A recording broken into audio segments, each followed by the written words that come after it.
Assalamualaikum. Kelas. Waalaikumsalam, Doktor. Okay. Proceed dengan presentation Okay, anyone volunteer? Hello, Doktor. Apa tu? Aiman Hadif. Okay, Aiman. Aiman, buka kamera, share slide Sekejap.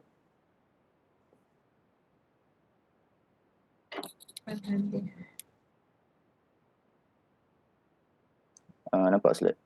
Nampak? Emotion based music recommendation. Sama macam student saya buat last semester. Okay, tak apa, proceed dulu. Allah. Alright.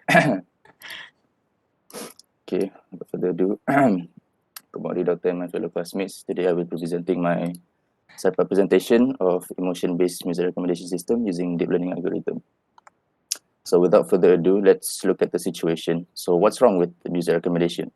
So current situation, music recommendation system is nothing new to the music streaming platform world. In most scenarios, the recommendation is decided after learning the user preferences over time, such as looking at their past song preferences, the amount of time they listen to the music, the genre, the artist, etc. So current MRS uses collaborative filtering, content-based filtering, or hybridization. So we know that MRS already existed. Why do I still want to make an MRS that is based on emotion detection? So based on the articles that I've read, the current MRS face a lot of challenges, but the ones that is relevant to my study is one of the problems that it face is with cold start problem. So cold start problem is when a new item or user is added to the catalog and the system does not have sufficient data associated with the new items or user to make any sort of proper recommendation. So the next problem that the current MRS face is that it does not take into account of the emotional aspect, which is something that an MRS should have. There's an article that says music and emotion have a relationship that influence each other. So we can't deny that music is known to evoke very strong emotion. So this mutual relationship may influence users' effect of their musical preferences. So this is an example that I mentioned earlier. So right here, I hand tested the problem that the research paper set myself. So in this scenario, I want to make a set playlist, but I only know one song, which is Grenade by Bruno Mars. So after having one track in the playlist, these are the songs that Spotify recommends. So as you can see, the majority of the songs are all pop songs or love songs, which is not something that I want. From this alone, we can see that the Costa problem in action, and also the recommendation does not detect that I'm trying to make a set playlist, so it just recommends me random songs, random pop songs like from like One Direction and stuff. So moving on to complication, based on Spotify's website, they have shared over 82 million tracks on the platform as of February 2021. More than 60,000 songs are added every day, which approximates to a new song is added every 1.4 seconds. So what are the implications that can be observed? It would be impossible to manually browse all the songs in the platform to find all the songs that you might like based on what you are currently feeling. The other thing is the process of manually searching and adding tracks to a playlist is time consuming. So before we get to what are the actions that we can do, I want to share a bit about an article that I've read titled Current Challenges and Visions in Music Recommendation Systems Research. So in this article, it says a lot about what the characteristics that an MRS should have, the current challenges, and what can be done for MRS in the near future. So these are some of the phrases that I found in the article. Emotion regulation was identified as one of the main reasons why people listen to music. Research on music psychology discovered that people may choose the type of music which moderates their emotional condition. So based on these phrases, I think that my solution is relevant and will be effective in the music recommendation world, which is to develop a music recommendation system that captures human emotion and recommends songs based on their emotion display. So what are the actions that can be taken? So for this to be possible, I would need two different data sets. Both will be retrieved from Kaggle. The first data set will be used to categorize human emotion based on the face that is shown and the facial expressions into 7 emotions using convolutional neural network. So basically, CNN is an artificial neural network that's commonly used for image recognition and processing. So the second data set would be a list of songs that will be used to recommend the user based on the classification of the user's emotion using cosine similarity. So this is the rough idea of the flowchart of my proposed system in theory based on the literatures that I've read, and this is basically the process that I will be going through. So finally, what I think would be beneficial about this system is that it is able to correctly identify users' emotion. Second, recommending the appropriate song based on the emotion that is displayed. Third, preventing a time-consuming process of manually browsing and adding songs to certain playlists for user to listen to. And finally, able to create a psychologically inspired music recommendation that takes into account of someone's emotional state. That is all from me. Thank you. Okay, thank you Aiman. Aiman, memang betul sama macam student saya. Dia restu Allah. my students, it's okay. There are two of my students actually doing the same things. One they are doing apa je apa nama dia? One is a Spotify playlist recommender system. They want to recommend the right playlist for the user lah kan, tapi dia tak ada emotion. Ada emotion kan. Another one is music recommendation using emotion recognition. Ini sama lah kan? Sama je. Okay, so how actually you want to capture the user emotion tu? Tu akan pakai webcam. Webcam. So is it real time? Yes. Ada pakai OpenCV. OpenCV. Sekejap My student I think dia tak ingat kerja dia macam mana. Ramai sangat student. Tak ingat title saja. How actually they do that. Okay, you are doing two things actually, Aiman. Satu you nak buat recommendation system, another one you nak buat emotion recognition kan? Okay, from the emotion you will recommend what songs suitable for that emotion kan? Ya. So macam mana you nak classify song tu Song tu ada dia punya label macam mana? Based on yang saya research, memang ada songs tu dah ada label. So dia based on facial recognition tu, dia jadikan input for the music list tu. Okay. Tapi my student, siapa supervisor you? Madam Nurzaida. Oh, dia Zaida. Okay. Right. Okay, tapi kita tengok the technique should be different lah Apa teknik student saya buat ni? InsyaAllah. Dia pun sama, dia gunakan Spotify punya data NaCNN. Buat the recommendation tu saya tak sure dia buat macam mana. Recommendation. Tak apa, nanti later pun tak. However, okay, you go back to your first slide. Nak tengok balik semula. Bagus kerja you ni. Current situation clear. Okay, tapi bila you mention problem with the current solution, cold start problem and particularities of in MRS. What is MRS? Music recommendation system. Music recommendation system should include emotion. Tapi yang ni lama sangat. Awak dah lahir belum 2007 ni? Dah. Okay. Tapi dah lama sangat tak boleh. Yang the second one tu tak boleh guna. Sebab dah ada orang dah kata that this problem. Ni pun sama ni 2016 ni. You kena tengok, you already refer to this paper. Kaminskas ni, go to the Google Scholar and look into who already cited this problem in their research. And then you boleh find out the recent one. Okay, next. Situation, you akan guna Spotify punya data lah kan? Ya. Dah tengok dah Spotify punya data? Dia belum decide lagi nak pakai mana. Dia banyak data dia. Okay, next. Implication, it will be impossible to manually browse all the songs. Okay, betul. Next. Tapi student saya pun dia limit kan finally. This you have to scope it down. Okay, this is the current challenge. Again, you see this current challenge. Tapi this one is 2011 and another one is 2013. Dia tak recent. Takut orang dah solve this problem. Okay, next. Position, okay, developing a music recommendation system that capture human emotion and recommend. Okay, alright, okay, next. Action, you clear apa, you tahu apa you nak buat, bagus. Okay, next. Ni tak ada apa ni, just teori je. Bagus, okay, the theory, actually you have an idea what you're going to do. And also the benefit, itulah benefit tak payah letak ni lah 2011 ni. Alright, dan lain-lain tu semua okey. Benefit ni you boleh kat psychological ni you boleh you can find the recent one actually. I think Spotify tahun bila dia ada?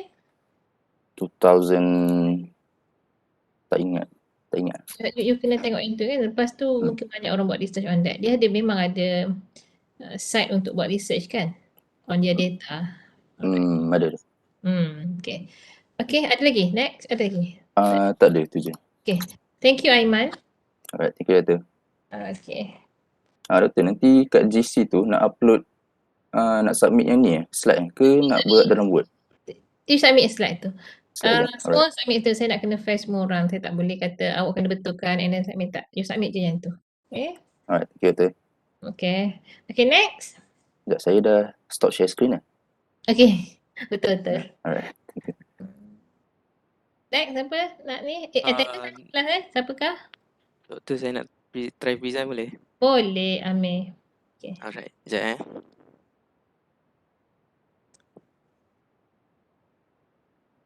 Dah buka kan? Okay.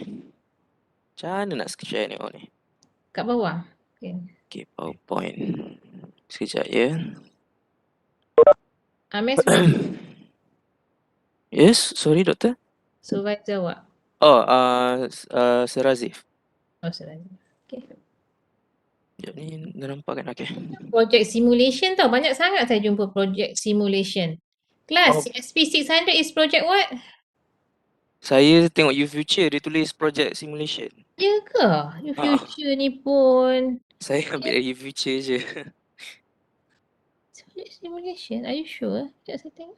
Saya, Tak kot. That your future saya lain je. saya tengok You Kelas. Future. Kelas, tolong yang lain-lain. Project simulation juga. Awak pun Project formulation. the right one is Formulation. formulation. Formulation, sorry. Yes. Saya tengok Simulation. banyak sangat simulation. You copy from one sources yang salah. Semua orang pun salah lah. Lepas tu confident lah tu. Tapi confident tu penting. Confident tu penting. Sekarang saya pun nak confident present ni walaupun Okay. tak No berapa. problem. No problem, Amir. Okay. Okay, Assalamualaikum warahmatullahi wabarakatuh and good morning to my doctor and my fellow friends. So my name is Amir Hakim Hushaini and I'll be presenting my skip up, whatever. Fab. Skip up. Wait, saya tak boleh nak ke slide sebelah lah. Kenapa ya? Pergi je ke PowerPoint you lah. Sekejap. Oh ya Allah, lajunya. Okay. Okay, so saya I just realised that my title is it's the same as Aisyah lah, because I also did a sentiment analysis for depression based on social media posts. Aisyah and Alif, so I have friends to help me with this project. Saya nak awak, siapa? Alif, saya ingat. Seorang lagi siapa ya? Aisyah. Aisyah, tiga-tiga orang discuss lah. Alright, boleh. Boleh juga. You discuss and then think something that what is the difference between your scope, Alif and also Aisyah. Tak tahu lagi ni. Next ni ada banyak lagi ni. Aku dah Ada banyak lagi saya tak boleh explain. This title is like a popular title proposed by the student. Every semester since saya balik daripada study 2018 sampailah ke hari ini, title ni sama aja. Oh ya, saya just Sudah suka.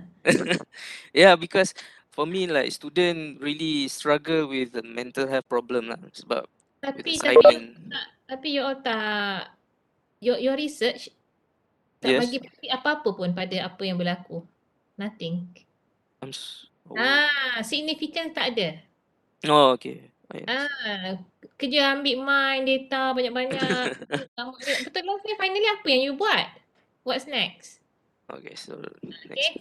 Okay, boleh proceed. Okay. Alright. So for the situation, there are roughly 3.48 billion users in social media that use social media such as Instagram, Twitter, Facebook, and other popular social media. And with the rise of social media usage, a lot of study and research about the use of social media and how it affects our health has been emerged. For example, number of studies has shown that prolonged use of social media platform may have been related to negative signs and symptoms of depression. There are many sentiment analysis has been done on social media, but it does not show the amount of depressed social media posts, but it only classify the post as positive, negative, or neutral posts. Wait, am I lagging? Oh no. So for complication, like previously mentioned, the current sentiment analysis only classify the post in its category, which is positive, negative, and or a neutral post. Thus, we do not have the percentage of social media user with depression. We also don't have enough evidence to justify if social media is one of the reasons why people suffer from depression. So for implication, cannot differentiate between a depressing post or just a normal post. Like I mentioned, I read a lot of sentiment analysis that has been done. It's only classify the tweets or the posts as uh, positive posts, like encouraging posts, and negative posts like uh, people bashing on politicians, which people give their 2 cents on the current situation, and nature posts, which is like business posts and so on. So moving on, uh, the implication is to analyze how many percentage of people on social media suffer from depression, thus can help spread awareness of mental health. Well, currently, yes, there are many mental health awareness that have been published, but I think it's not enough. So for position, propose a model to detect a level of depression. So I'm maybe trying to create a model to find depression in social media posts. Which social media? I think I'm gonna use Twitter most probably because it has the most text mining, and the project is highly viable due to a lot of sentimental analysis has been done before and can have many reference to help guide me to complete the project. Uh, there are a lot of sentiment analysis on social media that already exist. I know. And for action, I think I'm gonna classify the tweets into category called depressed tweet by finding the frequency of the words with the signs of depression, such as "oh my god," "sorry," "don't," "love," etc. There are a lot more words, but I cannot put them all here because then it'll be too much. This word has a possibility of early depression, and this is the article that I've read. And it is possible to build a model because you can use other sentiment and analysis as a reference and modify it to better suit my objective for the project lah. I cannot. Okay. So benefits for me, the benefits of this title is this research will be significant to determine if the social media is supposed to be if determine if social media is one of the cause of people having mental health problem. Moreover, this project will help by giving out awareness of mental health problem on social media. So yeah, I think that is all from me. Thank you very much. This is the reference that I use, most of the reference, but it's not all. Okay. Amir, Yes. 2011 tu dia dah tak ni dah. Well, Okay. oh, yang ni apa? Sentiment analysis yang lama saya tak apa? Ada banyak lagi sentiment analysis tapi saya terambil Analysis paper sebelah. recent punya ni, tapi itulah the significance of the project. What is the significant actually? Apa you punya motivation on doing this one? Well, motivation is I have a cousin lah. Sebelum Sama ni je macam Alif you. lebih kurang lah. Zul pun tak tahu. Sorry. Okay. What Sorry. happened to your Saya tak cousin? boleh menjerit sangat sebab ibu saya kat bawah. Okay. Cousin saya pernah kena apa depression sebab Okay. dia kena apa, biasalah budak teenagers kan, Okay. kena tinggal dengan boyfriend semua. Lepas tu dia sampai tahap nak bunuh diri, which is kena takut, tapi alhamdulillah sekarang dah okay. Okay. And motivation lagi sebab Sekejap. Your cousin tu kan, bila dia yes, macam tu, adakah dia menggunakan social media untuk cerita benda-benda ni ataupun dia tak guna? dia tulis macam tweets yang tak sedap baca lah, macam really depressing tweets lah, macam I want to kill myself lah, like. Tetapi ada orang notice ke? Ada, saya lah notice. Oh, belum buat sentiment analysis dah notice. Okay. Saya tak faham. Saya nak kena fahamkan apa sebenarnya you nak buat. Bila you dapat analyse orang-orang ni, what you want to do next sebenarnya? Well, like bagi senang cerita, mungkin kita boleh spread awareness lah. Kita boleh try contact dia ke somehow and Takkan you cakap nak lah contact yang semua orang? yelah, of course lah, not right. But maybe like if we see that the percentage is quite high, then maybe we can ask the Twitter people to spread more awareness lah. The post about Awareness on what? Awareness on what? on depression lah, on mental illness, that they are not alone. There are better ways to deal with your problem than keep it to yourself lah, something like that. Alif Alip ada. ada? Ya, saya doktor. Alif, Ya, saya. you punya topik untuk you punya proposal ni. So what do you think? What next actually? Your outcome will be what? Outcome saya rasa more towards macam maybe data punya representation je kot. Data representation. Research. Tak Oh nampak. yeah. Commercialnya apa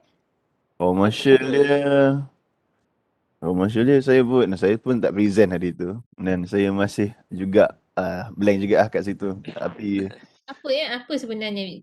Tak kadang-kadang student ni dia come out dengan ni sebab dia senang tau. Dia kata dia buat sentiment analysis je lah. Tak ada and then lepas tu kita kait je lah dengan apa-apa kan, and then kita dapat ni. Tapi dia tak, sebab tu saya kurang suka sentiment analysis punya title ni, tapi ada lecturer dia memang actively doing this research. Siapa supervisor awak tadi? Amir? Serazif. Serazif. Serazif. Mungkin you boleh tanya dengan supervisor you all lah masing-masing.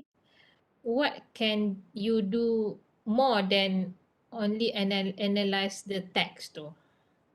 What can I do more than analyze Sebab the text? sekarang ni maksud doktor nak feather product dia nak buat apa ke macam mana? mungkin Oh, okay.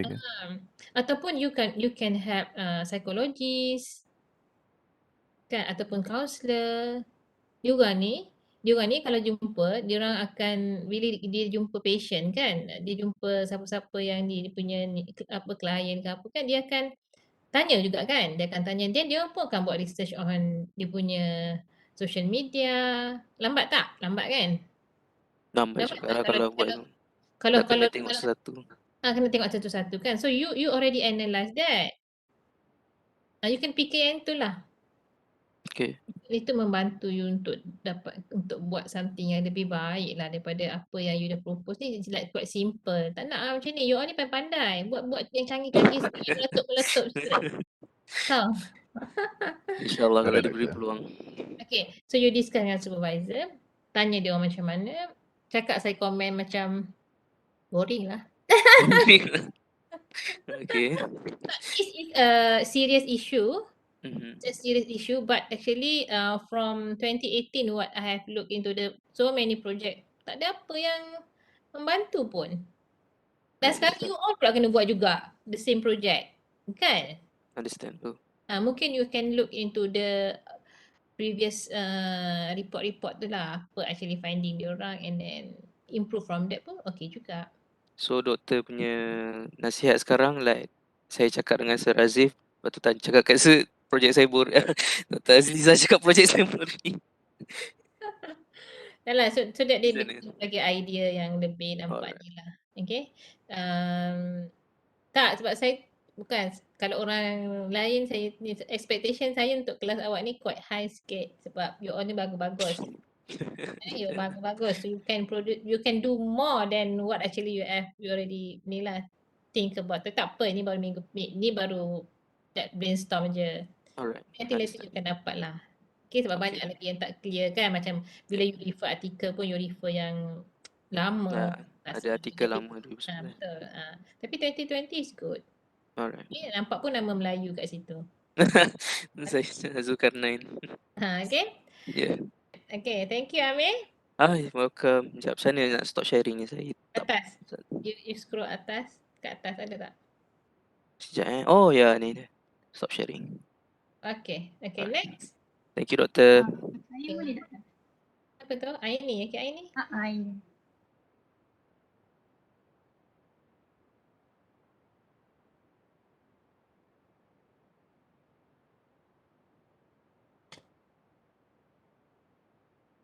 Aini nama full name apa Aini? Apa ni doktor? Your full name. Aini Fatina binti Aini. Muhammad. Oh, okay.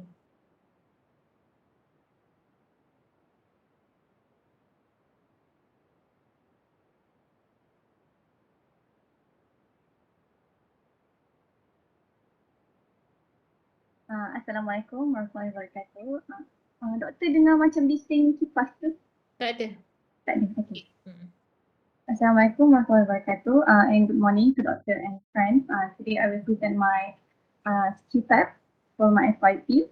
My topic is identify sales trend using association rules, and my supervisor is Dr. Aisyah Madiasin from UTM Raud. Okay, for the situation, due to stiff competition in the marketplace, retailers are looking for ways to have a competitive edge over competitors through technology. Transaction data are recorded business events that have a monetary impact on organizational financial statement from Olsunki, Catherine, 2017. Okay, next situation is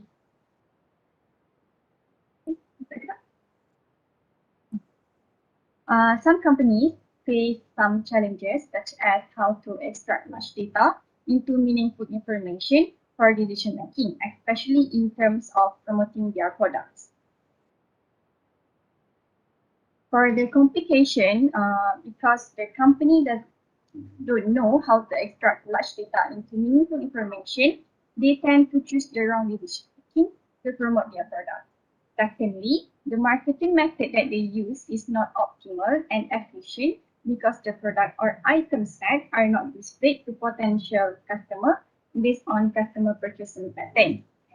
And lastly, in retail marketing, the transactional database consists of many item sets that are frequent only in a particular season, however, not taken into consideration as frequent in general.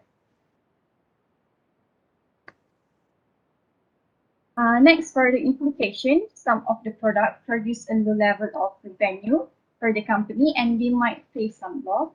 And the result of bad decision making is the sales target is not achieved and the company growth will slow. And lastly, existing customer may not know about their new product.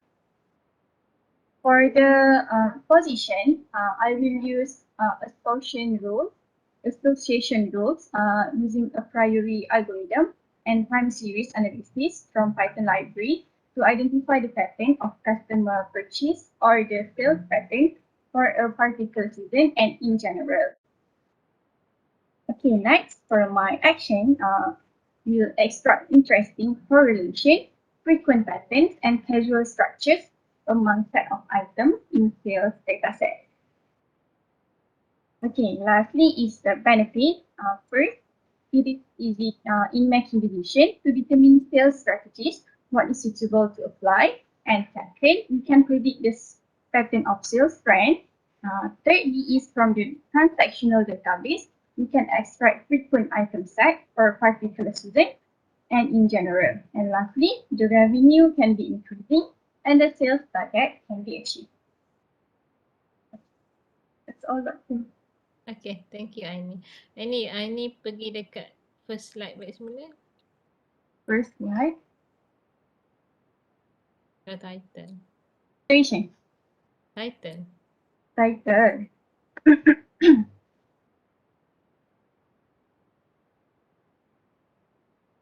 Identify tu macam tak kenal lah. Apa Identify sales. Identify sales trend using association rule. You nak tengok trend je lah kan? Trend ni will be only visualization. Yeah. Okay. Why association rule? What association rule? Why? Sebab the strength tu saya nak tengok the item set yang frequent. Item set apa? Frequent item set.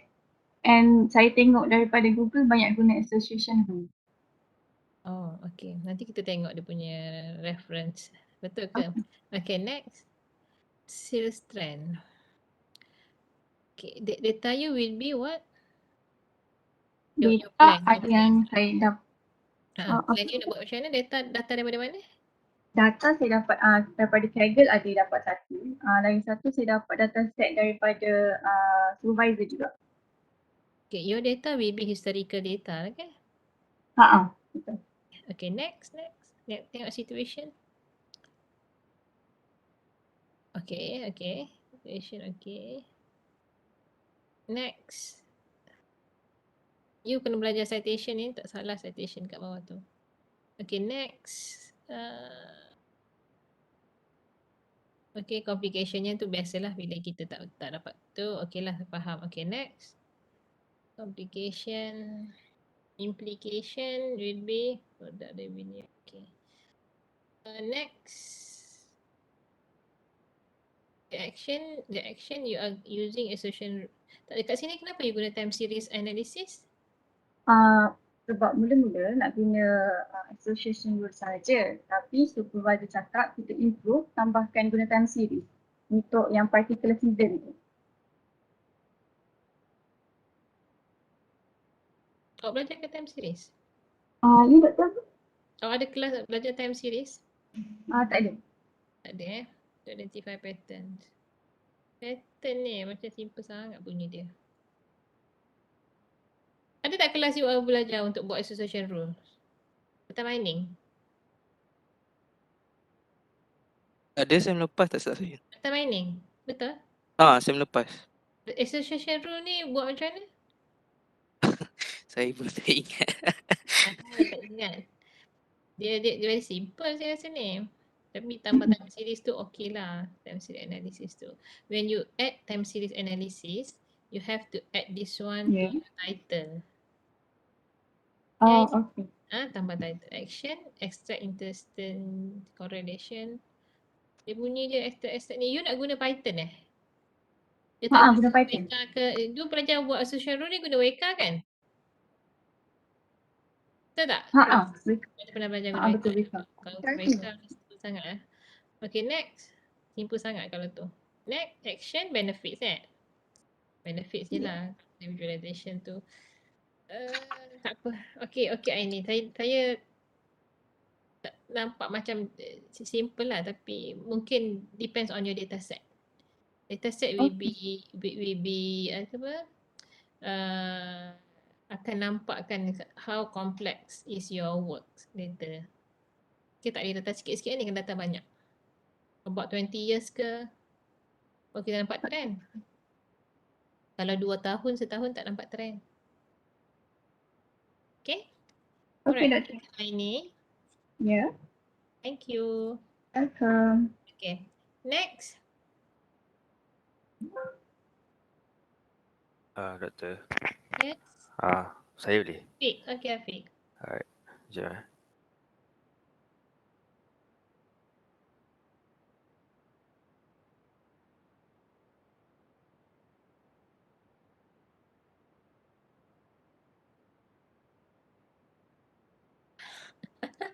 Ini pun popular punya tajuk ni. Fake review.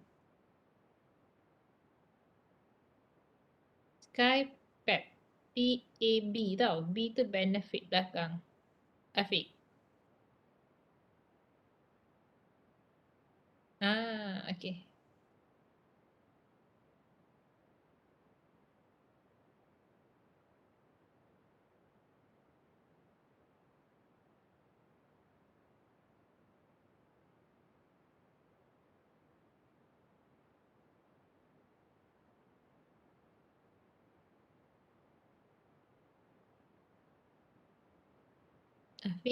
Afiq okay? Tiba-tiba diam je ni, kenapa? Okey tak? Okey. Hello? Hello? Dengar. Nampak kan? Nampak awak buat slideshow. Alright. Okay. Saya full screen sekejap. Alright. First thing first, my name is Mama Fizakwan and I will be presenting my SciPap to Dr. Aziza. And the title of my presentation is Fake Review Detection Using Machine Learning. First thing I will be talking about is situation and then complication, implication, position, action, and benefit. First thing first, the situation is online product review have become a crucial part of information for supporting online buyers' purchase decision. As according to a public survey, approximately 98% of online buyers read product reviews in online shopping, and almost 93% spend more than 1 minute reading product reviews before buying product. And moreover, a consumer report has shown that a product with 5-star online has a 270% higher chance of being purchased compared to one with none. However, a price study report found that fake reviews have a significant impact on product sales. This will feed consumers with false expectation if the condition is not met.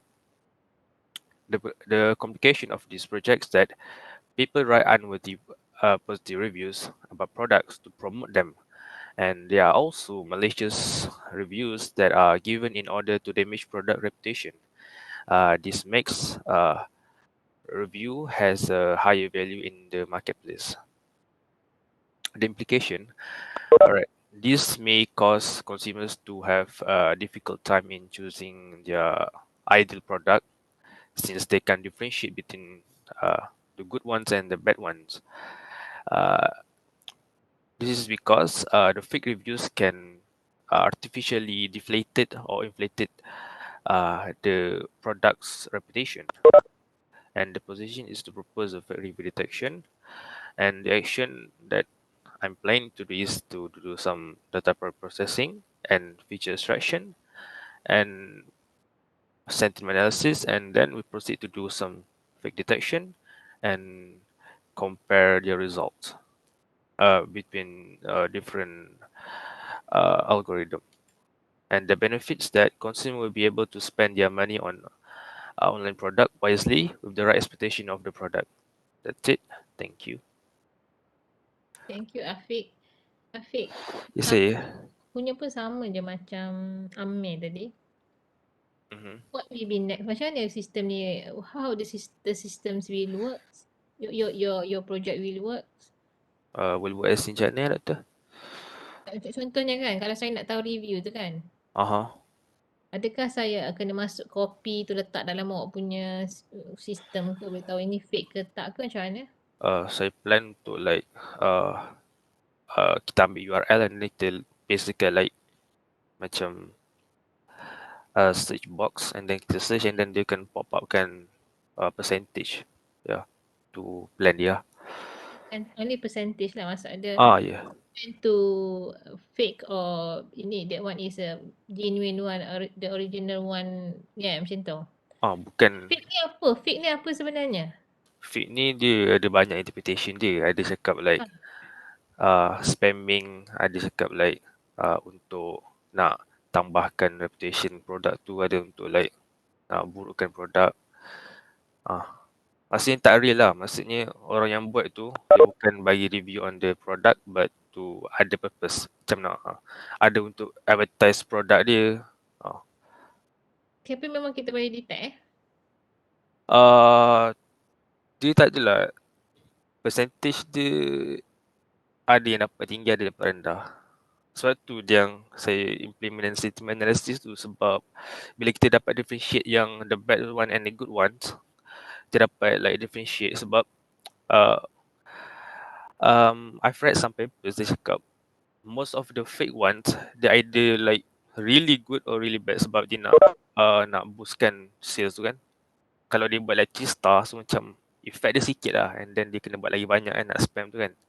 Tapi kalau dia buat like the bad ones, so like letak 1 star, so like dia punya review tu memang akan panggil extremely deflated lah. Tapi bukan orang pun dah pandai ke sekarang ni. Kalau dia nak tu dia macam the comment tu dia makan the review tu boleh nampak macam real tapi dia tak real. Macam mana tu? Bukan dia takkan dia memang obvious. Orang lain semua kata tak best, tiba-tiba dia kata best. Boleh jadi macam tu ke? Lebih kurang macam tu. Tapi sekarang dia macam yang generated tu dah advance sikit. Dia macam Tu lah. Kalau you boleh buat yang generated tu is very very good. Macam mana benda tu boleh jadi pandai? Tapi dia tak bagus lah. Purpose ni tu benda tu tak bagus lah. Tapi macam mana orang tu boleh ada idea untuk generate dia komen yang tu kan nampak macam sama macam tu. Yang tu boleh detect ke? macam mana yang Nampak macam sama je macam orang lain cakap apa semua. Dia tak ada dah obvious sangat tau. Dia bijak dia punya komen. sebab apa review apa detection ni dia macam dah ada like generally ada dua orang cara approach dia. Satu non-textual dan textual. Kalau textual ni macam the content itself like the ayat kan. Macam tu satu cara nak approach. Lagi satu cara approach ialah the user yang create review tu. Kita tengok kan ada orang cakap macam ni, ada study cakap kalau user tu into video games and then tiba-tiba dia review dekat literature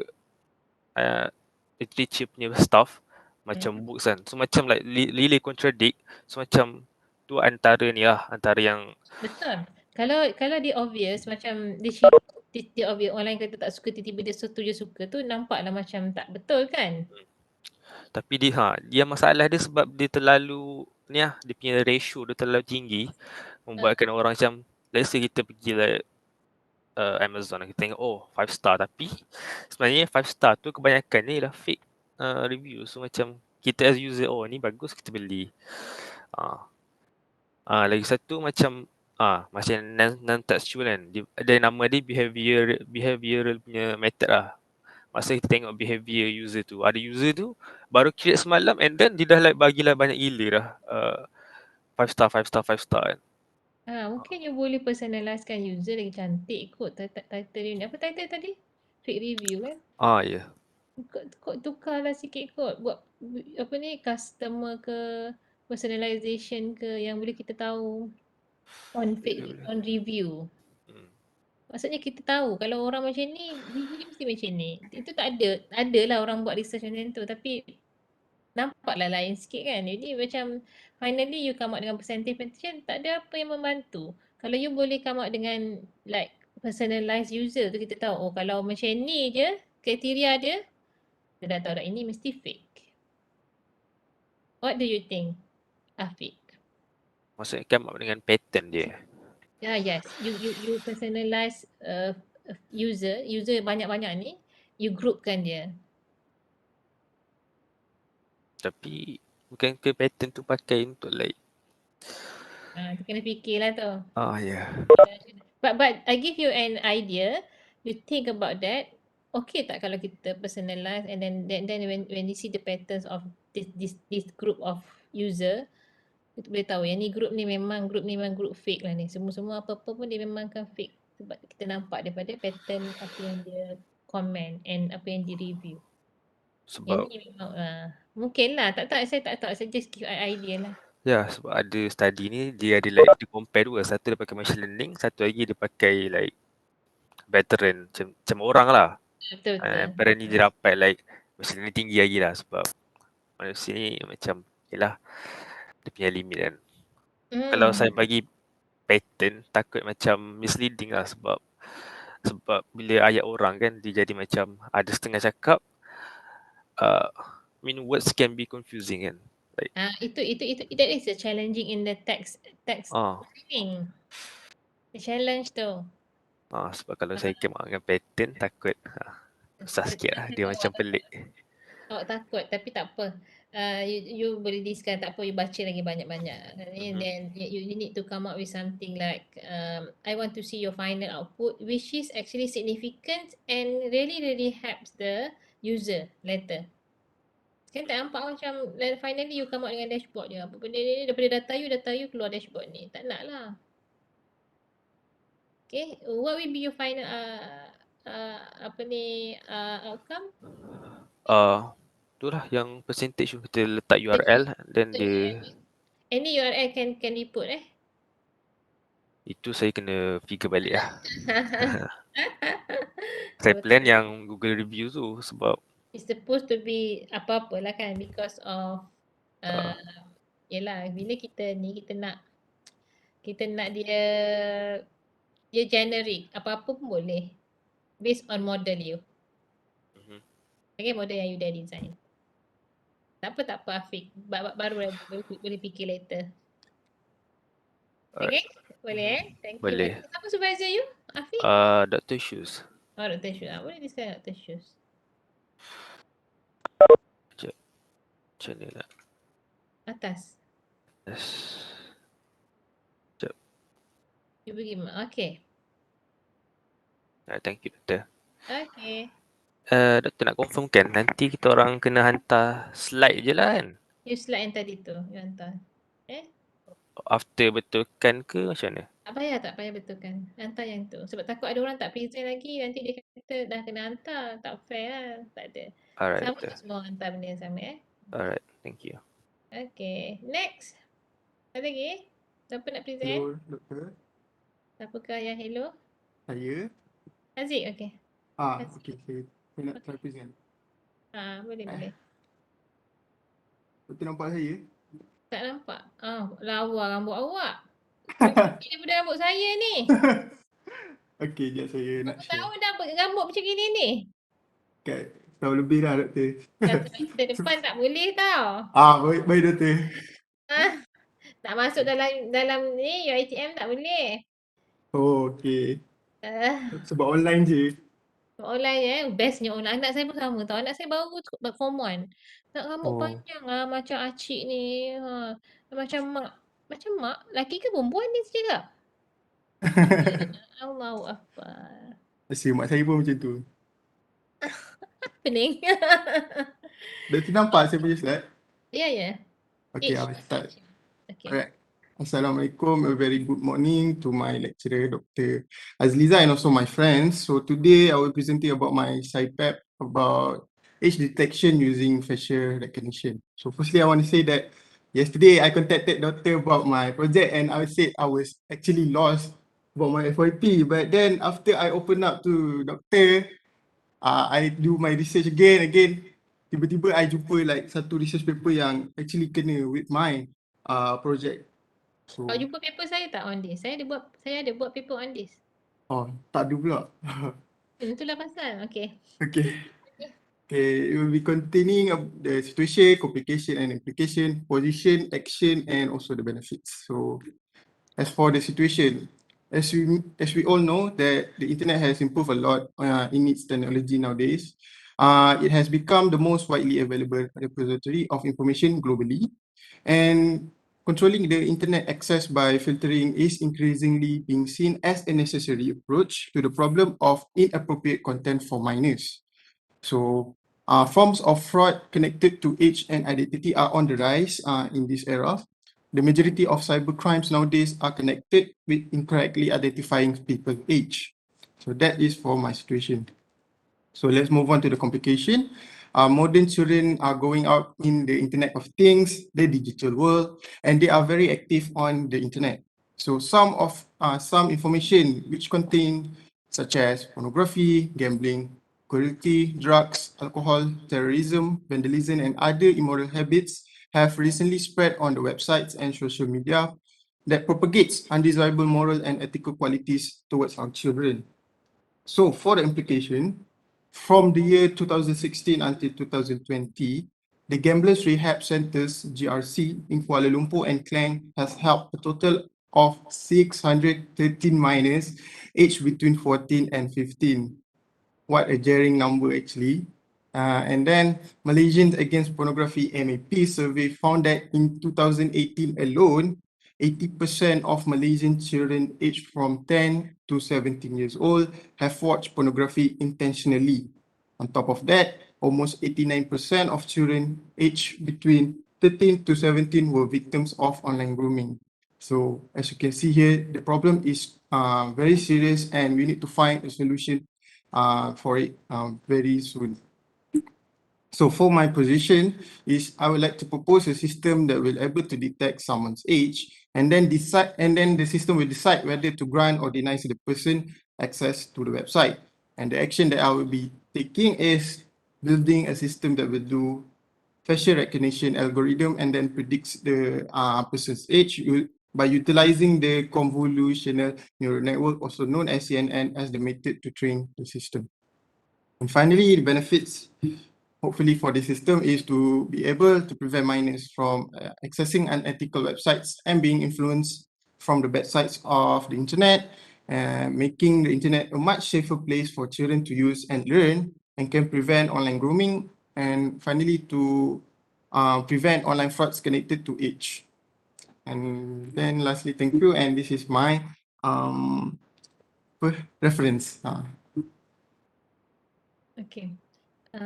Haziq, the Yeah. significance of doing this is you nak restrictkan age untuk viewing certain website. Yes, that's my plan. Mana ada orang buka kamera bila nak search web. Ya, betul juga tu.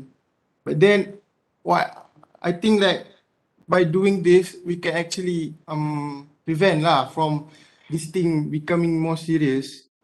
Kalau website yang awak sebutkan tadi tu macam contoh-contoh yang tak berapa bagus tu. Bukankah dia suka kalau orang nak masuk website tu?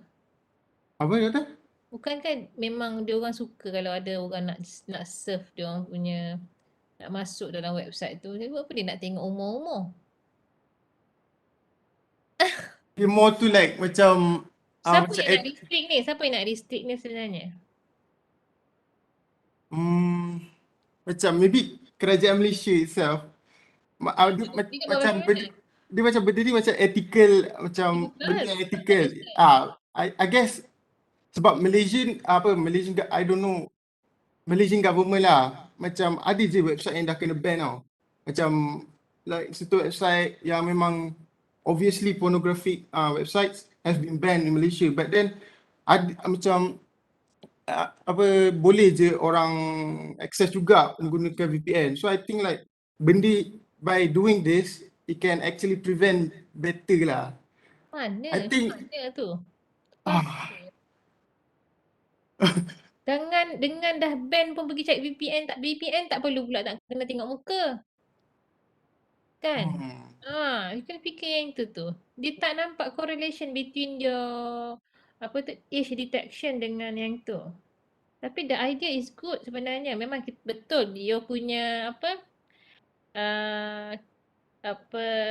yang you nak tu bagus. Kan kita nak prevent benda-benda tu is really, really good. Tapi kat mana relation yang ada age tu? Dia tak, kita tak perlukan, when you want to search something, you tak perlukan ada image. Ya, Tak video. saya pun fikir kan masa tu sebab siapa je nak buka webcam kan masa nak surf internet. Ya, but then I don't know. itu kan saya lost juga doktor. Lost balik. Tadi dah jumpa jalan dah, tiba-tiba lost balik. Tapi sebab saya jumpa research paper tu dia memang guna like kena buka webcam lah basically untuk Okay, satu. Tapi betul kena buka webcam. Tapi orang yang buat set tu, buat apa dia nak kena susah-susah orang? Dia nak walau boleh nak bagi semua orang masuk. Tak kira lah umur berapa kan. Faham, saya faham tu. Yang nak restrict tu kat mana? Siapa yang akan restrictkan tu? Malaysian government. Government nak boleh buat apa? Kan?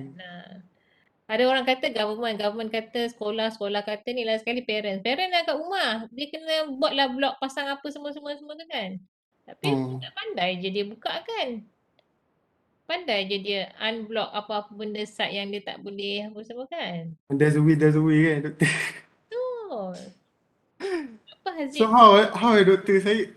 Okay, no problem. Haziq, nanti kita discuss. Okay, boleh. Okay, next. Thank you Haziq. No problem.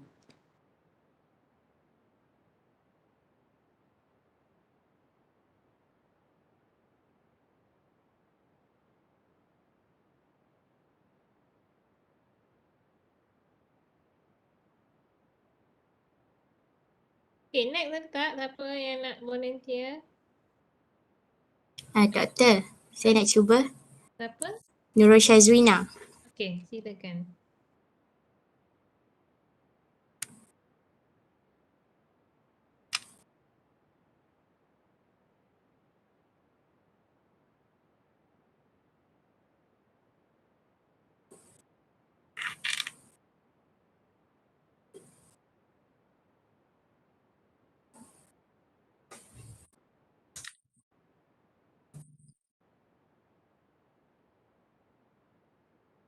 Sekejap doktor. Boleh.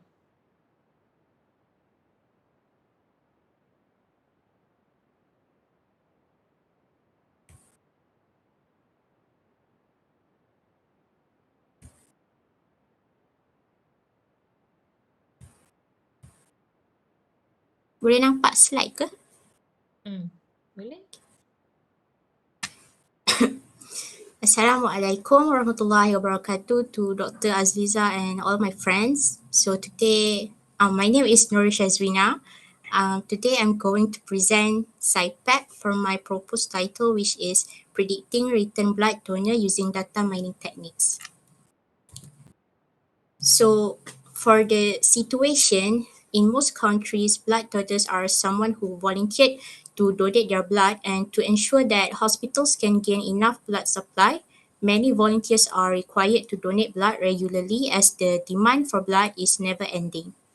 For the complication, blood donors may not return to donate blood for certain reasons. So according to Weavers and others, the most common hurdles are time restrictions, a desire to postpone donation owing to general bodily concerns while being qualified to donate, and also being ineligible to donate due to medical deferral criteria. So for the implication, since the blood donators may not return, lack of blood supply will occur. So it actually requires an enough number of healthy people to donate blood on a regular basis to ensure that blood is always available whenever and wherever it is required. For blood centers, finding a strategy to attract new donors while still encouraging existing donors to return is actually a huge challenge. For the position, analyze which blood donators that will return to donate their blood, and for the action, to understand the blood donators' health and behavior, I'm going to use data mining techniques, which is logistic regression and random forest, to classify blood donors as return and non-return donors. Finally, the benefits.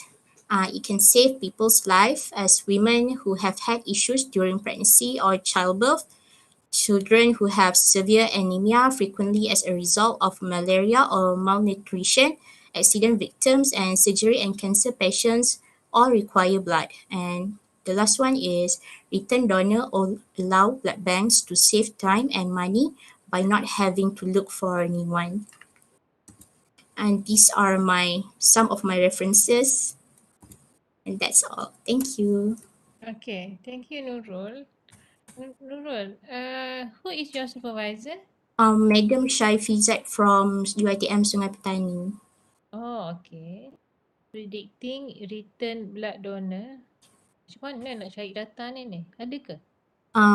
Ada jumpa kat Kaggle. Tapi saya macam bagi tahu madam yang saya tak sure boleh ke guna data ni, tapi dia kata boleh je. Lepas tu dia kata jangan risau, ambil data kat hospital pun boleh.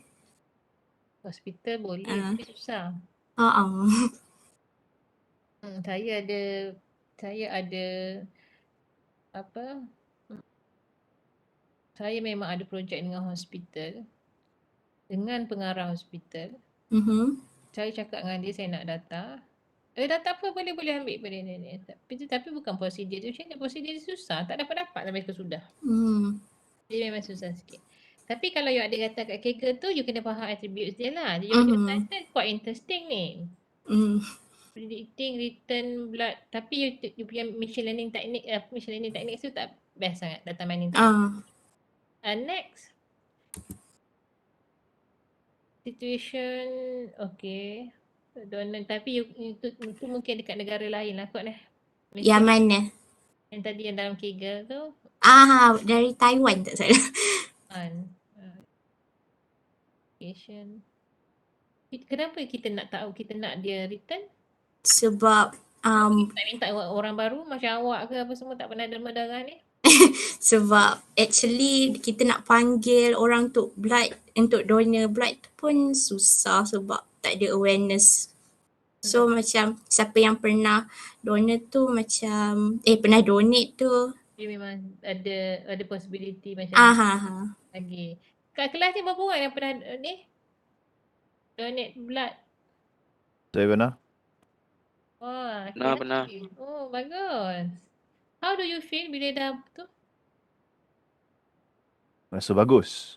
Rasa sihat? Pening dan penat. Pening. Tapi Rasa lepas nak hitam. Saya tak pun. Dia orang je. dia orang berat tak cukup, darah tak cukup kan. Okey, tapi rasa macam dah bagus. Okey, awak rasa nak return, nak buat lagi sekali tak? Nak, Kalau diberi peluang boleh? Nak doktor? kalau dia betul-betul kat sebelah rumah saya buat je. Kat mall kadang-kadang ada. Ada je, banyak je. Sekarang ni memang your situation ni, you have to look into the statistic of blood bank. Maksudnya apa darah yang ada, berapa status yang kita perlu. Kan? Situation tu. Jadinya sebab tu kita nak banyak ni darah ni kan untuk disimpan. Okay, next.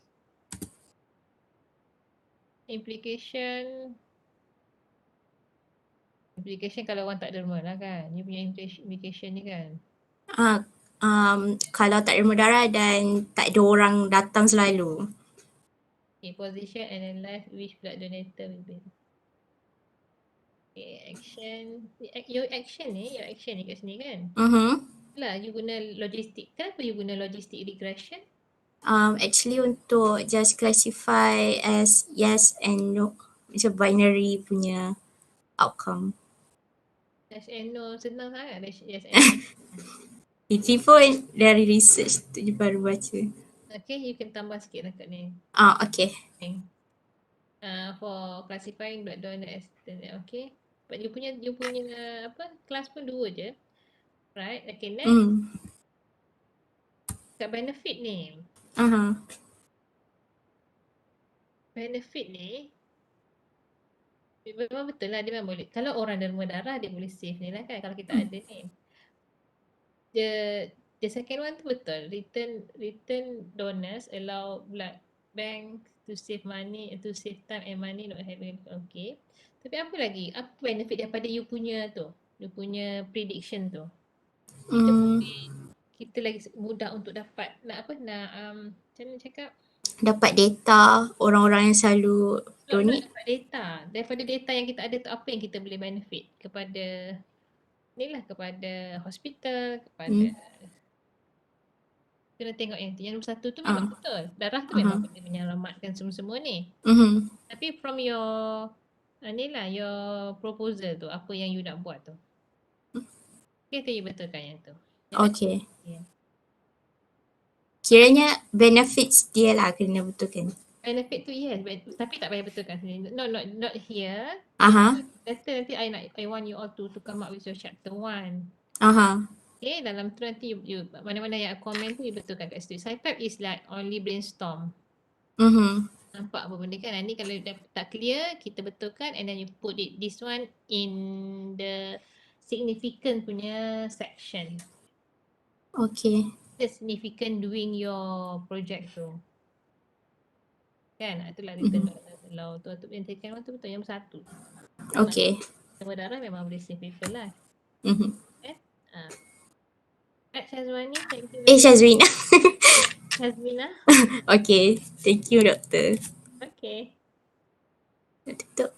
Pergi jalan sini kan? Ke atas. Okay, sini boleh. Okay. Okay. Next. Boleh ke saya nak? Boleh. Siapa tu? Haris.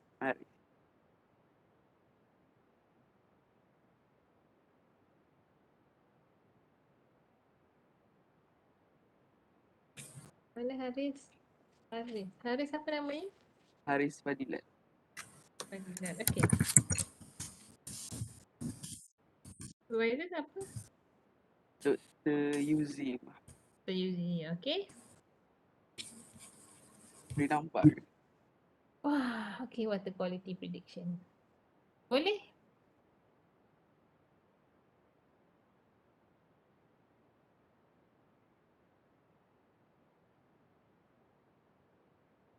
Assalamualaikum warahmatullahi wabarakatuh. Um, To Dr. and all my friends. Today I want to present type and my project title is Water Quality Prediction. The situation. According to WHO, there are over 2 billion people that are currently live in water-stressed countries due to the population increase, rapid development, and climate change. This cause the demand for clean water is high. Furthermore, liquid waste from manufacturing, agricultural operation, and sewage treatment plant has a massive effect on river condition. The current solution is by using IoT to monitor river, but the sensor installation is costly.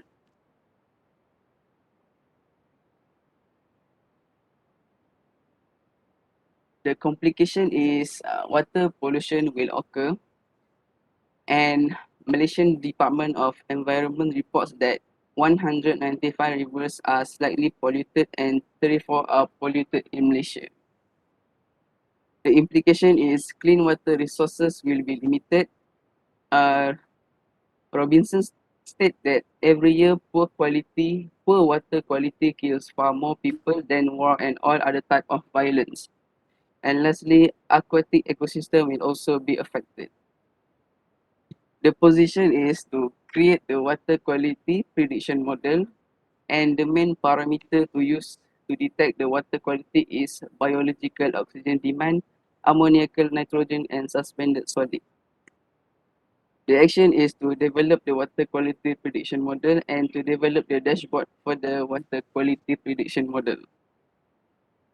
The benefit is able to secure the best water quality for future generation. Second, the authorities will be able to take precautionary measures to reduce the water pollution, and lastly, able to reduce the cost in maintaining the water quality. That's all from me. Thank you. okay. Haris, Yeah. pergi balik dekat yang punya water quality prediction. Water prediction, you nak predict sama ada ada pollution ke tak dekat air Air. tu. Uh-uh. The output will be 2 je ke? Output the Quality dashboard. ni ada level ke? Ada kelas. Ada level of class ke? Ada. How many?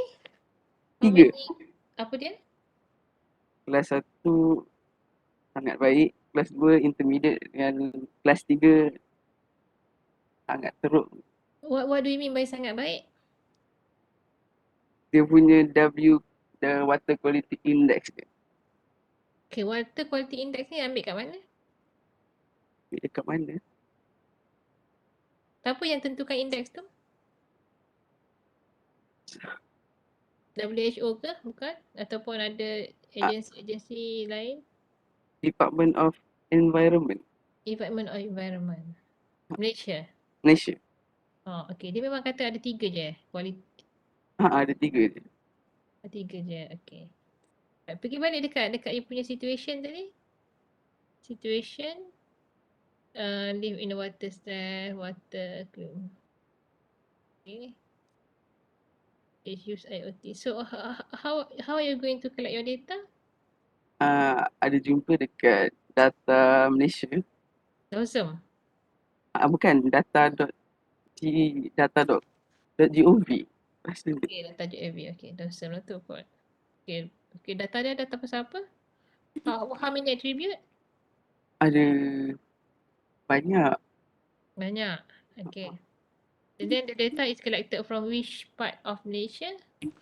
ada Putrajaya, Sungai Putrajaya, Sungai Kelang. Okay, very good. Okay, okay. Okay, next situation and then complication slightly polluted. Ni dah bagi tahu 2021 ni dah bagi tahu. 195 river ni memang dah kotor 34 paling ni lah kan. Okay, next. Clean water resources will be limited. Clean water ni kan dia proses ke? What?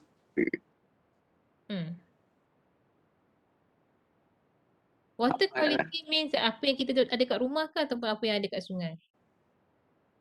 Ada yang kat sungai sepatutnya. Bukan yang kat rumah lah. Bukan. Kat rumah, okay, kat sungai. Every year, poor water quality kill far. Okay. Aquatic ecosystem will be okay. Okay, next. To create the kalau model ni kita design lah Design a water quality prediction model. So, BOD, AN, AS are the main parameter. Ada 3 je main parameter untuk detect water quality. Ni yang utamanya lah, yang selalu ada. But you have more lah kan? Ada. Okay, alright. Okay, next. Develop water quality prediction model. Develop dashboard. Kenapa nak kena ada dashboard Sebab nak tengok dia punya prediction untuk masa depan. Prediction untuk masa depan. So you can see from the dashboard. In 2030 that water quality is good or not. Yes, like that. Okay.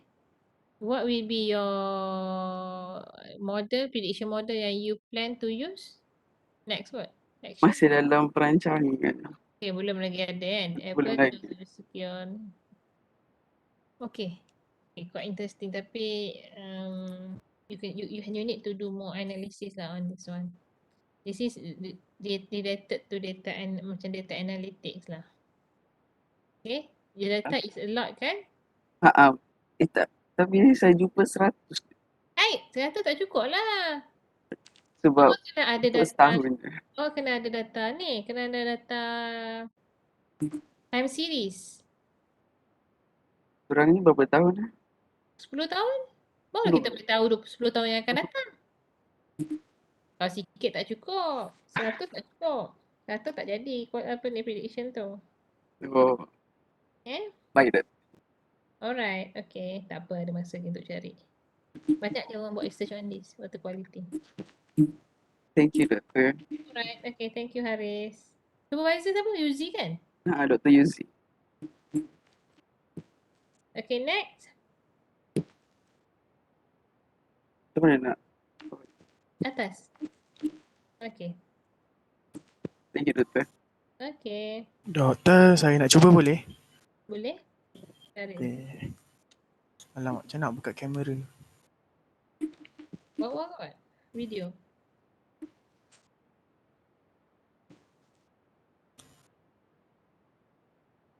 Boleh tak? Kau pun dah. Buat sampai 10 orang ni penat dah. Okay, Syarif. Syarif tak nampak. Tu lah tengah buka. Tengah cuba buka. Lambat okay. Syarif kat mana Syarif? Rumah dekat Kota Damansara. Alamak, macam mana nak tukar ni? This one. Nampak ke? Tu. Nampak dah. Okay. Okay. Siapa supervisor Syarif? Dr. Yuzi. Sama dengan tadi tu. Haris.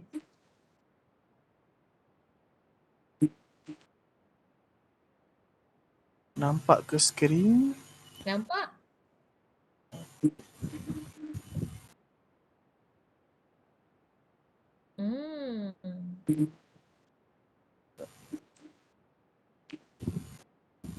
Okay, boleh start.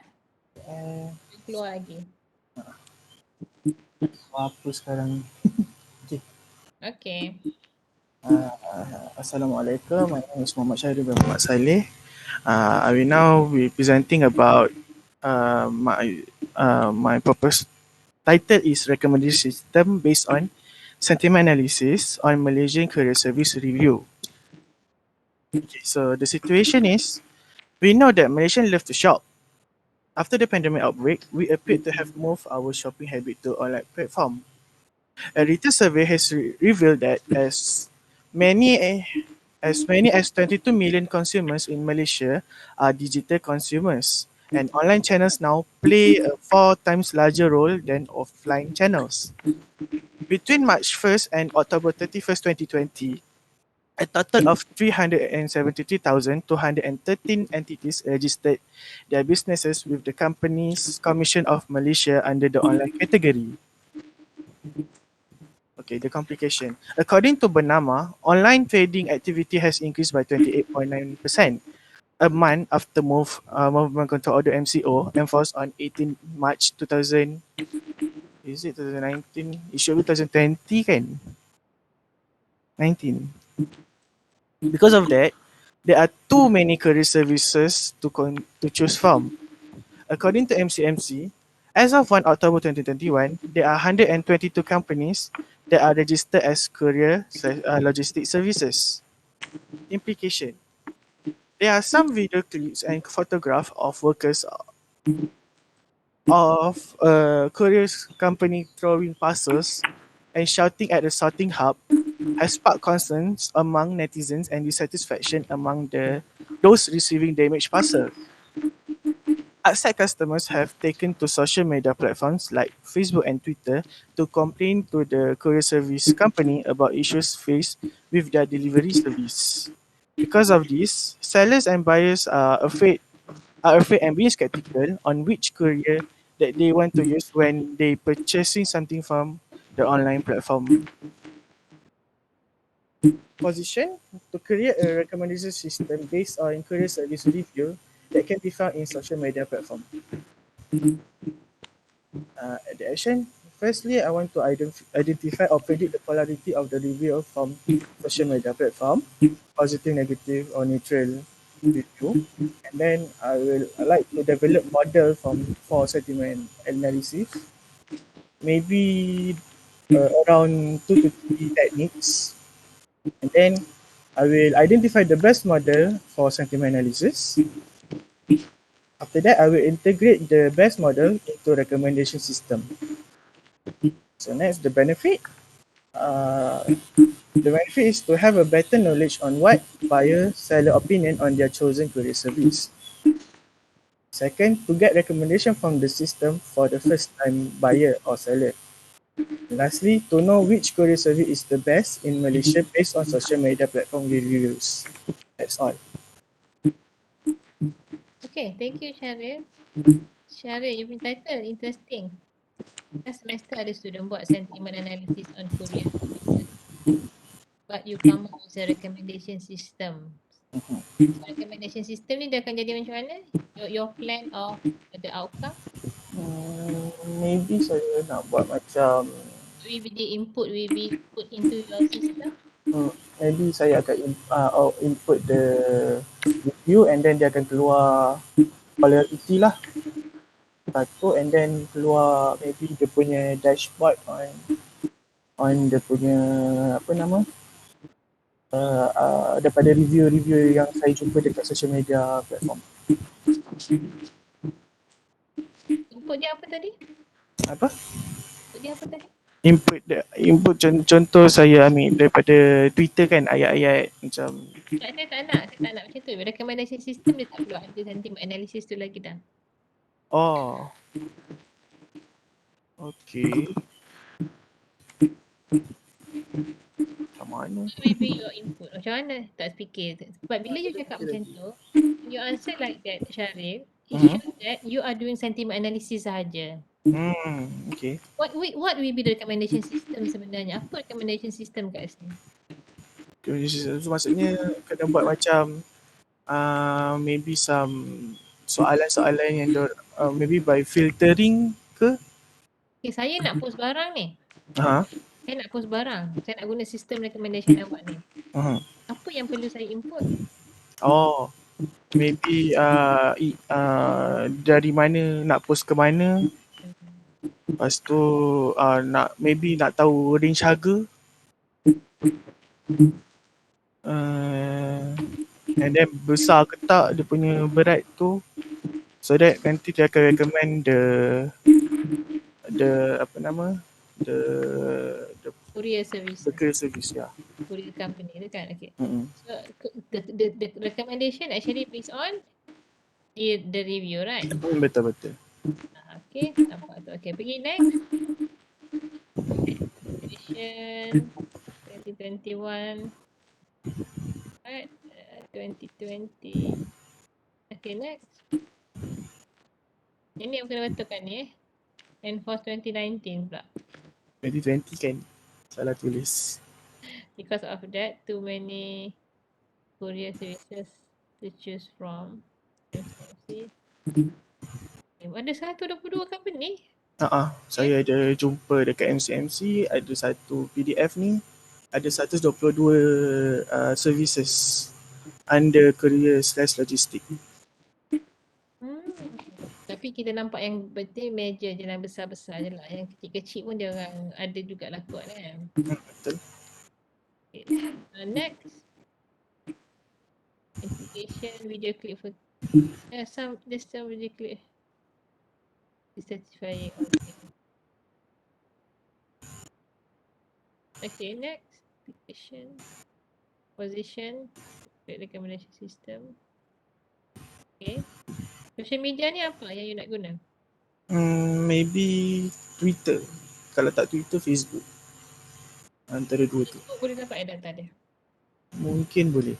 Tak cuba check. Tapi selalunya saya nampak daripada study kebanyakannya ambil daripada Twitter. Twitter ni sebab dia ada API dia bagi. Hmm. Susah sebenarnya. Sekarang sebenarnya dah susah sikit nak dapat API tu.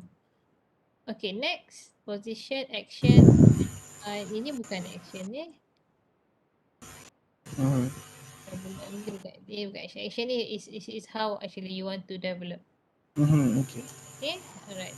Okay, next. Benefit has better. Yeah, got recommendation. Okay, alright. Okay, Sharon, thank you very much. Okay, next. Saya boleh, madam. Boleh. Apa tu? Sofia, Siti Sofia. Okay.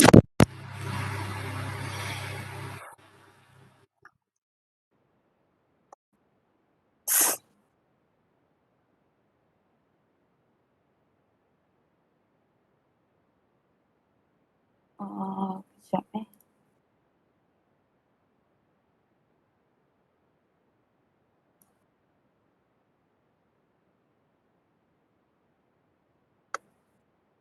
Nampak ke skrin saya? Nampak. Music recognition by humming. Apa tu? Humming. Humming. Ya Allah, ada ada typo. Kejap. Laptop saya hang. Okay. Jangan laju sangat. Slow.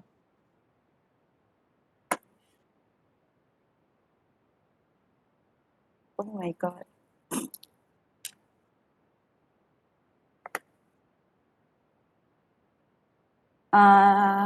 Assalamualaikum and good morning. My name is Siti Sofia and my title is Music Recognition by Humming. So the situation is most people have experienced earworms, which is song that stuck in your head. So it can occur often after listening to a catchy song repeatedly. It is caused by the brain's effort to fill a gap in the auditory box, which is in the temporal lobe. So the complication is it can cause insomnia and sometimes stress or obsession for someone with mental health issues or any other neurological condition. In rare case, it can cause migraine. The earworms can be highly unpleasant and intrusive in situation where you can remember neither the lyrics, singer or the title of the song. So the implication is we can't listen to the song again whenever we want because we do not have any information about the song. So my position is to develop a system that meet all the criteria needed to recognize music by humming to solve the problem. The action is to do research and find ways on how to build the system. And the first benefit is to help people to listen to the song anytime they want. Secondly, to help songwriter or composer to detect song they want to make sure it is not plagiarized. Lastly is for people who are shy, they do not need to ask help from others to search for the song they want to. That's all from me. Okay. Si Sophia, supervisor siapa? Dr. Said from UiTM Dengkil. Oh, okay. Go back to your first slide.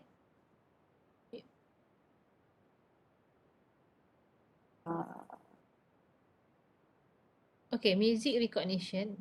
Is it music you nak recognize music apa? Music ke song? Song. Soalnya music is like tak ada bunyi, tak ada lagu apa bunyi je kan. Song Uh-uh. ada word song lah Uh-uh. Macam mana tu? So nak hum to the music and then recognize music tu. And then recommend the music yang bunyi macam hum, macam yang dah hum tu lah. What will be the input? Input the hum audio. Hum audio. Hum ni kita tadi you cakap apa yang kita terngiang-ngiang dekat. Tu macam mana tu? Terngiang-ngiang tu, you know, sometimes we Macam the song just sometimes pop in your head and Ha. you can't tak boleh sebut lirik dia macam dalam otak ada lirik dia, but then bila nak sebut tu macam tak boleh, macam tak ingat, so we just hum to the song. So yeah, it can dia macam quite stressful lah, at least for me. So yeah. Tapi you nak masukkan input tu macam mana tu By Interesting. Saya suka awak punya ni. Dia challenge. yeah. Tapi your input tu. Actually I'm quite lost too. You need to apa? Identify the input tu. Macam mana? Humming tu dia something yang subjektif kan? Yeah. Kita dengar macam lain, nak lagu ni, tapi bila kita tulis lain. Yeah. The input will be in the form of what types of data? Dia dalam audio. Audio. So you kena nyanyi lah.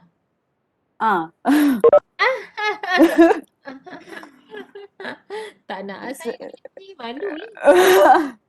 Saya plan nak buat macam tu lah. Oh, okay. Boleh. Okay, pergi go next. Situation people experience earworm. Okay. Occur listening. Okay. Next, after situation, complication. Apa sebab insomnia pula tiba-tiba ni? It is based on what I've read. Sebab sometimes when it is too stressful, macam nak dengar juga lagu ni, macam tak kira nak juga macam tu. Sangat kot. Sampai mental issues tu.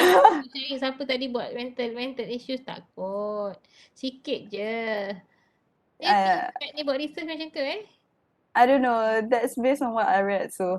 Yeah, okay. It may be unpleasant and instructive in situation with. Okay. Penting betul ni. Apa ni? Lebih penting daripada ada duit ni. Okay. Next. Kalau makan ke apa ke, okey lah juga. Ini, alah, takat lagu tak dengar tak apalah. Implication can listen to the song. Okay. Okay, next. Develop assistant that meet all the criteria needed to recognize by humming. To solve problem. Action to Sebab saya lost sangat. Clean betul you punya action, do research. Okay class, please you all siapa nak buat ni? Buat research ni. Tak apa, saya faham. This one is you actually not clear how to do that. You tak belajar lagi methodology. Okay, next. You benefit. Help listen. Okay, alright. Okay, Sophia. Thank you very much. Thank you. Boleh study lagi more. Humming tu you kena faham. Okay. Okay. Thank you, Doktor. Next. Ada lagi tak? Soalan lagi? Saya nak, Doktor. Siapa tu? Najiha. Najiha. Okay. Yeah.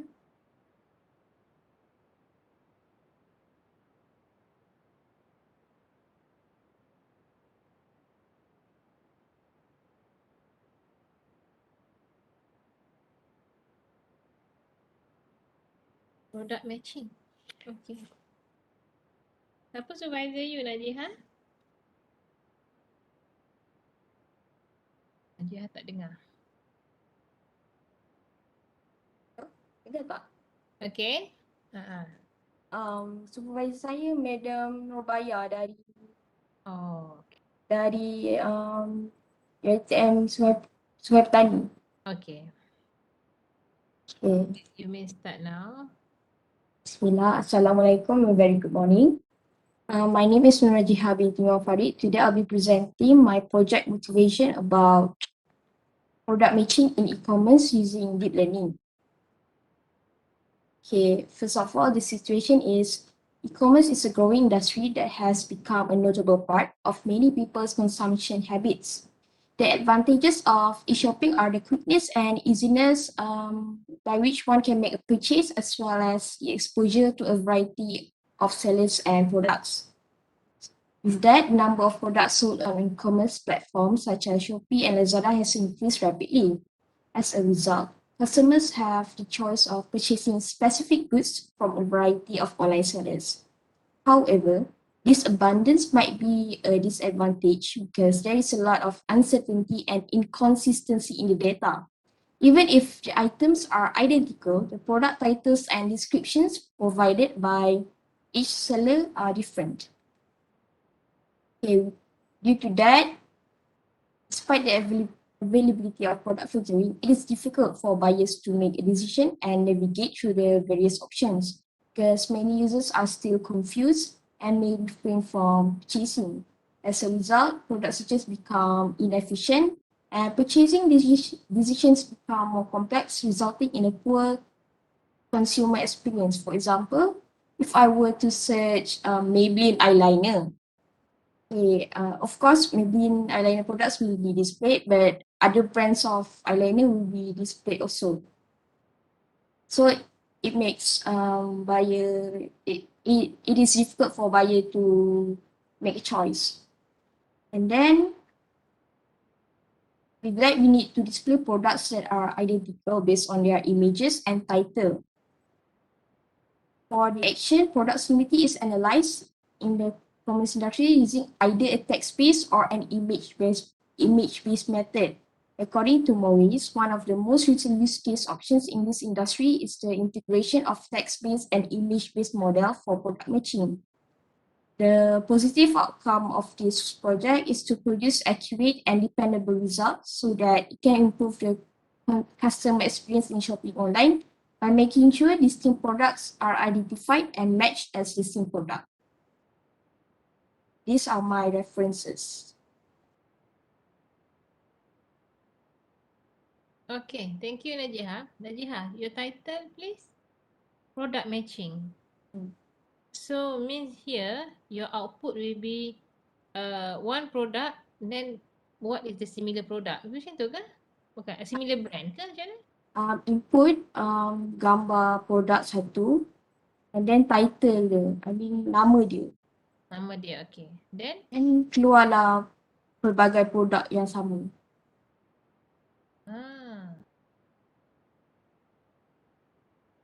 Kena deep learning Yes, deep learning. Okay. Next, tengok jap you punya. Bagus you punya slide ni. Number of ni, okay. Complication. Macam-macam kan, okay. You are not recommending which one to buy lah kan? Just No. put the similar product je kan? Yes. Next. It's quite difficult for buyer to make decision. Ini you tak settlekan problem ni? To buat decision ni? Lagi banyak tunjuk lagi confused lah. Yang maksud saya implication ni macam bila macam tu kan, bila kita search kat Shopee. Bila kita buat product filtering, bila tu nampak banyak saya jadi confused tak? Jadi macam susah pula. Ada banyak pilihan. So macam mana? Tak, maksudnya macam contoh kan, kalau e-commerce sekarang kan ada macam filter semua kan. Jadi kita nak search for macam spesifik lah produk macam Febreze punya spray kan. And then bila dia akan tunjuk, dia akan display other type of spray as well selain fabric. So macam tu mementingkan customer untuk buat decision sebab customer nak fabric je. So awak rasa the product filtering yang available kat market ni menyusahkan lah. Macam tak achieve the purpose yang you nak lah. yes. Okay. Right. Yours is better than this lah. Okay, kita tengok nanti. Okay, next. Tengok implication. Your position display product that identical based on their images. Images I mean It's entitled. So you need the image name lah. Tu kan nama apa kan image tu kan. Action product similarity is analyzed in the instrument. You are using the text base, so you are going to process text and image. Yes. Testing benefit to produce accurate and independent result. Distinct product what? Siapa punya title ni? You come up with this idea? Are you come up with this idea? Yes, I came up with this idea. Bagus Najiha. Okay Najiha. Thank you very much. Quite interesting. Thank you. Tengok betul ke awak punya ni tak peningkan kepala? You pergi ke atas, scroll ke atas tengok untuk stop sharing. Okay kelas. Okay ujung-ujung yang penat. 2, 9, 10 orang. Any questions? Kelas? Doktor nak tanya. Ya. Kiranya yang present hari Selasa pun just hantar yang apa yang kami present hari tu je lah kan? Betul. Baik doktor. Take note lah apa yang saya cakap tu takkan saya cakap je kan. Take note lah Nanti betul Of course lah. next, Of course doktor. Lagi satu doktor, even though dah buat CPAP ni, there's still room for change. Nak tukar. Sebab tu kita like brainstorm. Ada benda yang tak dapat kita fikir. Kita tukarlah nanti sebab you need to come up with your chapter 1 sebenarnya. Okay, alright doktor. Just nak make sure. Thank you doktor. Okay. Tak sempat present hari ni, present bila? Payahlah yang. Saya dah present dah hari Selasa itu. Awak ni tak ada kawan awak yang tanya. Kalau tanya ni, akan present bila? Lepas raya lah Lepas raya dah kita present pula. Penat dah ni. Awak semua dah mood raya dah ni ke tak mood raya lagi? Mood raya sangat doktor.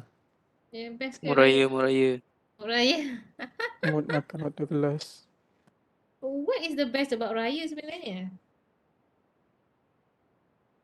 Akan jumpa family Tak ada members. siapa tahu. Betul. Dah lama tak jumpa family members. Okay. Yeah. Lain daripada tu? Balik kampung. Dah lama tak balik kampung dah kot awak. My merchant, makan my sedap. merchant. Main Makan macam. sedap doktor. Makan kuih. makan masa rendang. masa PKP tak main merchant ke? Main pop-up je. Iyalah tu. Betul. Kat Shah Alam tak ada jual mercun. Kena cari. Susah. Shah Alam tak boleh buat macam buluh. Tak jual minum buluh. Jangan mainlah minum buluh ke pelik-pelik tu tak usahlah. Kan. Tapi saya jumpa kat Kelang kat Shah Alam lah saya jumpa macam-macam mercun dah ada jual. Saya hanya jumpa pop-up dengan bunga api saja. Oh Tu siap. kedai underground doktor. Mana dia orang ada lesen tau. Lesen? Yes, saya tanya dengan tu. Oh, Saya yeah. tanya dengan orang yang jual tu kan. Saya tanya dia, awak ada lesen ke jual ni? Dia kata ada. Dia orang tak boleh main simply jual. Awak kena tanya orang tu Underground ke, overground ke, upperground ke, tak check dia orang punya tu. Dia kena ambil lesen untuk jual. Dia tak boleh simply jual. Sebab benda tu dia ada akta kan. Boleh jual, boleh lah. Saya pun pelik, rupanya boleh jual. Dulu satu ketika dulu macam benda ni tak boleh. Kan? Boleh. Tapi Tak silap saya ada certain mercun je boleh jual macam. Saya pergi tanya kat Shah Alam. Dia kata boleh jual pop-up, boleh jual bunga api, bunga merchandise tu. Itu je lah. Dia tak boleh macam letup kuat tu. Tak silap kata tak boleh. Kan. Yelah yang bola-bola tu tak boleh lah kan. Kan? Bola Supposedly tak boleh lah kalau ikut logik kan. Tapi yang itulah yang awak nak tak, saya Nak jugalah. Awak Saya selalu main mancis je kalau boring-boring. Mancis. Itu macam anak saya lah tu. Tak, benda tu bahaya. Betul. Dia sangat naga. Macam naga. Apa tu macam naga? Macam Besar. naga Macam mula-mula ketupat. dia bakar, campak je dia meletup banyak-banyak. Tak tak tak tak. Oh, tu nama dia naga. Oh. Dah lama saya tak adalah sebab saya perempuan kot. Tak adalah minat sangat. Macam-macam ni tak suka pun. Anak saya setiap kali raya, the first day kan pakai baju raya kan. And then lepas 2-3 hari kita pakai balik, kita ada gathering family ke apa. Dia orang pun masa tu meriah sikit main. Setiap kali raya mesti baju dia orang berlubang. Baru beli baju, tahun ni saya dah plan dah tak payah pakai baju raya kalau time nak main-main mercun. Tak kerti nak tu kan. Berlubang tu because of bunga api je kan, bukan mercun. Dia punya belerang bunga api. Saya pun Ah, pernah juga kena waktu kecil dulu. Itulah kecil tak pandai nak ni kan. Baju beli bukan baju raya bukan murah-murah sekarang ni, semua mahal. Budak-budak lagi mahal. Satu ni budak mungkin sebab kecil susah nak jahit kot. My experience about mercun bola. Zaman saya degree lagi dah ada mercun bola tu. Kawan-kawan saya ada yang suka main rupanya. Tapi saya memang ingat kawan saya dia main tu dalam bilik je. Bilik hostel bilik hostel kat universiti. Saya tak tahu, saya tahu-tahu je. Dia bagi tahu tangan dia dah meletup dengan mercun tu. Dengan macam bola doktor. Ya Allah, ya perempuan tau. Kenapa dia main dalam hostel? Saya tak tahu. Dia different college saya rasa. Tapi saya dengar cerita tu. Lepas tu siapa Tapi saya tengok tak? Saya rasa saya tak tengok. Tapi ada kawan saya tolong bawa pergi klinik.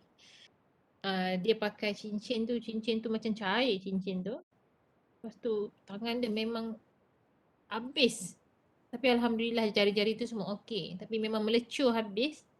Then nak balik rumah takut, tak nak beritahu mak tu takut. Kan? Apa yang dia buat, apa yang kita orang buat is doktor bagi ubat, makan ubat dan makan pati ikan haruan tu. Tahu pati ikan haruan? Apa nama dia? Tahu. Brand. Pati ikan haruan tu. About a week, tangan dia tu elok balik. Memang cantik dia punya tu. Tapi dia nak minum tu, kena ada sokongan kawan-kawan di sekeliling. Punyalah tak sedap benda tu. Sebab dia bau hanyir, bau pati tu kan, pati minyak tu. Tapi kita orang paksa minum hari-hari. Betul beli banyak. Beli banyak-banyak so dia minum. After a week, maksudnya sebelum raya tu alhamdulillah tangan dia elok balik. Tapi masa kena tu memang tak tahu nak cakap lah, memang bengkak, melecurnya, berdarahnya tu semua ada lah. Dia sebab happen to be mercun bola ni, dia selalu tak meletup tau bila kita letak api tu. So bila tak meletup, dia pergi pula pegang benda tu. So bila pegang, masa pegang tu meletup. Lambat. Banyak cerita kes-kes tu macam tu lah. Kalau saya main mercun bola, saya just letak mercun tu kat tanah, terbakar tu lari. Kalau dia meletup, kalau dia tak meletup, ada tendency untuk pergi tengok tak? Saya Tak, campak sepak benda tu kan. Ya, lari je. Ya. Sebab abang saya pun marah. Ya bahaya, sangat bahaya. Tapi anak saya tu yang dia cakap je. Anak saya kecil kan, dia mesti dah nak, dia siap challenge benda-benda macam pelik-pelik macam tu kan.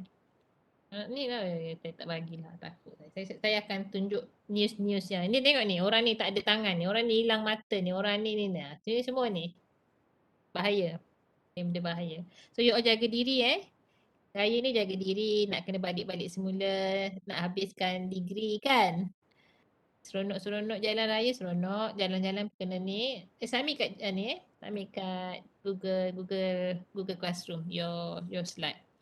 I hope I can see you again. Dan kita itulah sambung semester, sambung ni semua kena balik dengan keadaan sihat tau. Kelas. COVID bukan tak ada, COVID ada tau. Boleh, saya dah kena COVID dah. So ada Boleh, lagi 3 doktor. bulan. Janganlah, ada 2-3 minggu pun boleh kena balik. Oh ya. Ada. Ikut-ikut pada apa, immunity badan. Dah ambil ni belum? Booster? Dah. Saya dah ambil booster tahun Siapa ni. dah ambil booster Dah kelas dah ni? dah ambil. Kalau ada booster insyaAllah kita, lepas tu kita dah boleh macam-macam ni kan. Okay, please take care semua. Saya minta maaf kalau ada apa kurang-kurang. Terkasar, teritu, terini, saya minta maaf. So I hope you enjoy your raya, mega raya after 2 years. Kan? Okay. Itulah, ingatlah awak kena balik-balik untuk sambung belajar ni. Tu jaga diri, tak nak ni, bawa kereta pun baik-baik, jalan baik-baik semualah. Raya ni macam-macam insiden sebab benda-benda kita happy ni, bila kita happy ni, dia macam-macam benda boleh jadi kan. Kita terlupa.